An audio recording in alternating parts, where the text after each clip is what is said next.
Most organizations spend a lot of time talking about why a project should succeed, but very few spend enough time talking about why it might fail. Today, I want to take a deeper dive into one of the most valuable decision making tools I've ever encountered, the pre-mortem. Hi, I'm Bruce Spurlock, a physician and healthcare leader committed to helping professionals and decision makers navigate change with clarity.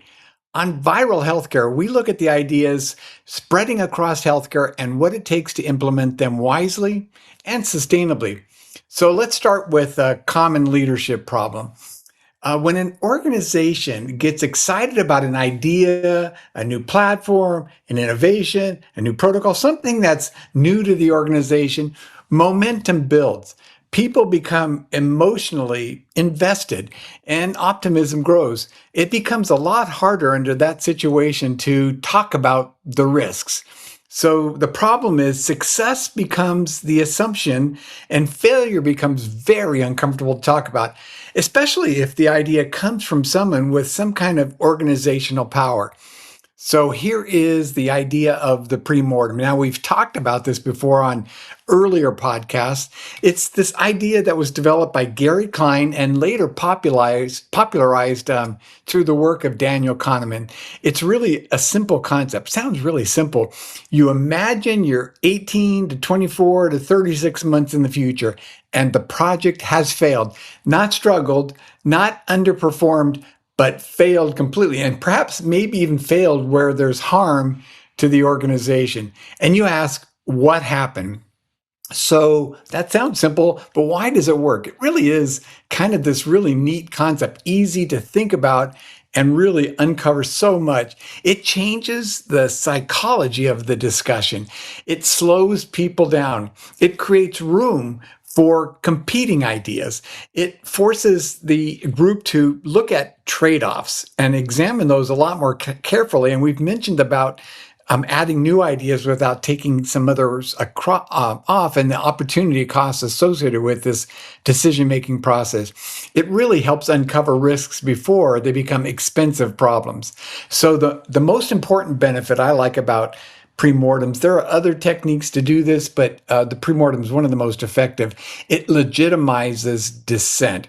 In my organization, I gave people permission to say, Bruce, that's a cockamamie idea. We make a joke out of it, but it's this whole idea that people can openly agree that they're safe to sort of disagree. And even if you don't have that level of psychological safety, you can use the pre-mortem as a way to get that. So we say that we want honest feedback. I've said that many organizations, many leaders say, please give me honest feedback.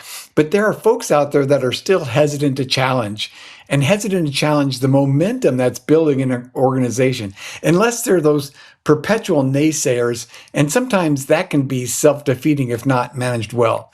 So why do people hesitate? Well, the biggest one, the most common one, and obvious one is hierarchy. People in power, people with power distance, as they might call it, somewhere where there's structural differences between the people who have a dissent may not feel comfortable doing it. Politics may come into it. Reputation. You don't want to embarrass yourself by saying something stupid or saying an idea that's crazy or cockamamie, and so you hold back on that. And you don't want to be seen as somebody who's negative, like those nays, especially when you've been losing reputation for several years. So here's the beauty of the pre-mortem. People don't have to oppose the idea. They can support the idea, but it forces them to sort of dig deeper and think about, like, what does it mean if it was a failure? So dissent becomes part of the process and not simply an exercise they're participating. So you have known risks. Everybody talks about that. When you're going into a new idea, a new program or project, people sort of know the known risks, but what are those unknown unknowns? And many of these things we don't even know about until we try to find ways to surface them. So that's one of the cool things about this pre-mortem. It surfaces the unknown unknowns. Let's talk about what those are.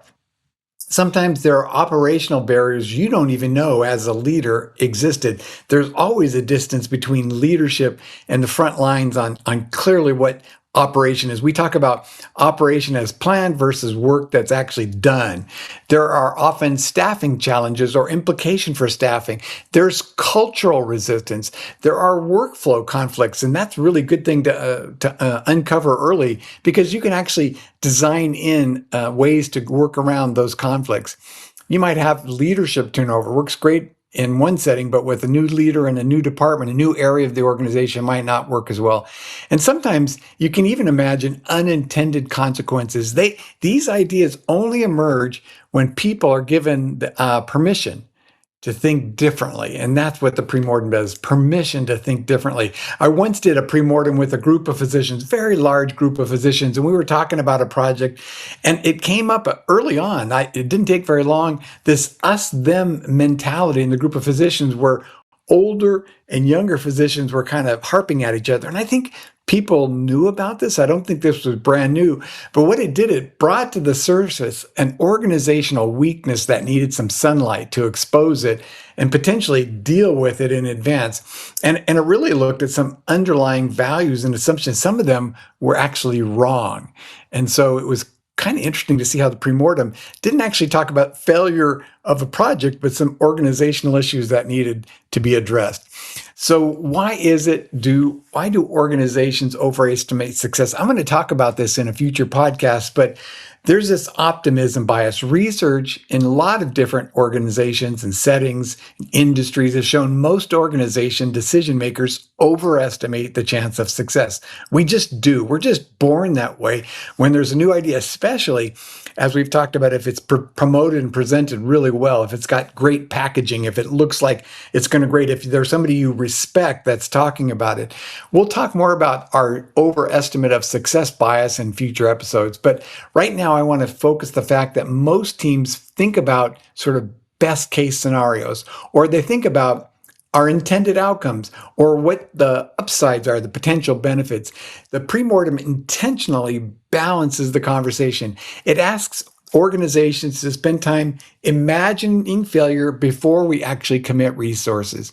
And it can uncover those hidden issues I just mentioned in an organization when you do it well. So let's talk more depth about what it takes to run a very good pre-mortem, because you can do pre-mortems poorly, and I'll talk about that in just a second. So first of all, what's the timing that's optimal for running a pre-mortem? If it's too early, you don't have enough information to really even imagine where the potential failures. If it's too late, like the decision's already made, investment's already committed, you're already going down that pathway, and it's like we can't rein it back in. So the best timing is late enough to completely understand, or at least as much as you can before starting an initiative, but early enough to make meaningful changes. Okay, so that's the win. Now, who should participate? It really doesn't matter. I've done them with groups of 5, 10, even 200. Size is less important than the process. So the most important factors are: make sure that in the room you have a diversity of perspective. And that means a lot of different things. Sometimes it means title diversity. Sometimes it means operational diversity. Sometimes it means historical or experiential diversity. Yeah, you like people that are less experienced, because sometimes they're the ones who say the emperor has no clothes. And it's really useful to have that. You need to have psychological safety. Now, sometimes that's hard to do, especially at the time of an event, something like pre-mortem. But you need to promote this idea that we're going to talk about things that may feel uncomfortable, and that's the point of the exercise. And you really want sort of anonymous input from the very beginning. You want people to sort of think about ideas. In fact, you can do the process in an anonymous fashion and accomplish quite a bit. So let me go right now into what the details are. The first time is to pick a future date. It's usually around 18 to 24 months, but I've gone as far as 3 years.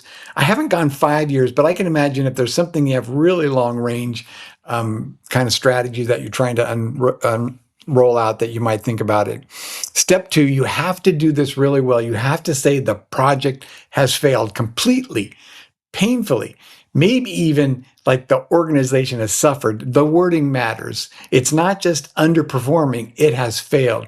And then you want everyone on step 3 to write down their reasons independently. Just take some time and write down what you're thinking. Now, you can pass these forward and have someone read them out loud, or you can just do round robin sharing, whatever it works in your organization, however big of an organization it is.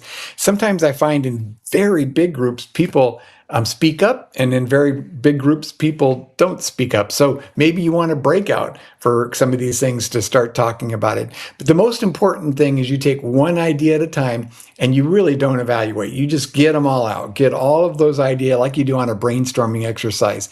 It avoids hierarchy effects, and it also avoids groupthink.